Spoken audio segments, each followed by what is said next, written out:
زه ذبیح الله ځواک هلمندی د ټول افغانستان په سطحه باندې زما مکمل پاکستان ورزشکارانو ته چلنج دی. تاسې به د پاکستان خان بابا او د هند ګریټ کالیا ویډیوګانې لیدلې وي او د هغوی نمایشونه به مو هم لیدلي وي او یا هم په ریسلینګ کې د جان سینا حرکتونه لیدلي وي.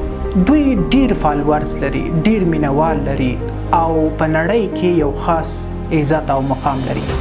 خو زموږ د وطن د هلمند د یوه ځوان کیسه مې درته راوړې ده.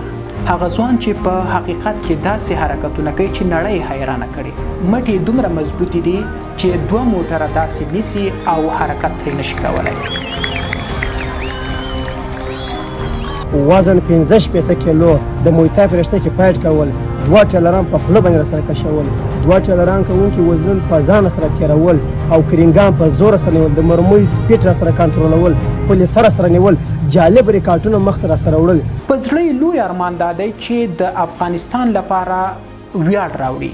خو دا ځوان له دومره زور او قدرت سره څه ډول ژوند لري او په څومره سختۍ دا ځای ته رارسېدلی؟ زه ډېر په مشکلاتو کې ما ځان اخته کړی یم. ما په دې برنامو کې دونه کوښښونه کړي دي چې ما په میاشت کې میاشت یا کم شپږ میاشتې یوازې خوب نه دی کړی. زما ریکارډونه زما ټول نړۍ ته چلی دي. زه خپل ریکارډونو کې دوه باور یم. خدای پاک ما ته ډېر استقامت راکړی.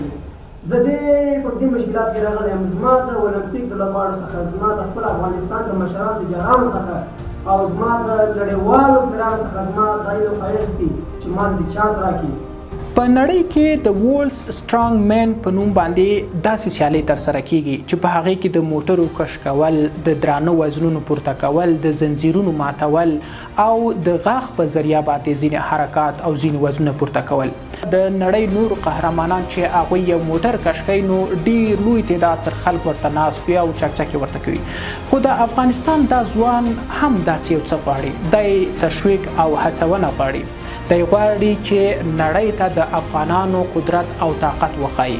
خو د دې لپاره باید اولمپیک او نور دولتي بنسټونه او ادارې د دغه ځوان د هڅونې لپاره لاس په کار شي او د دغه ځوان لپاره د نړیوالو سیالیو په برخه کې ورته زمینه سازي وکړي تر څو دی خپل خوب او ارمان پوره کړي او د افغانستان د ویاړ سبب شي.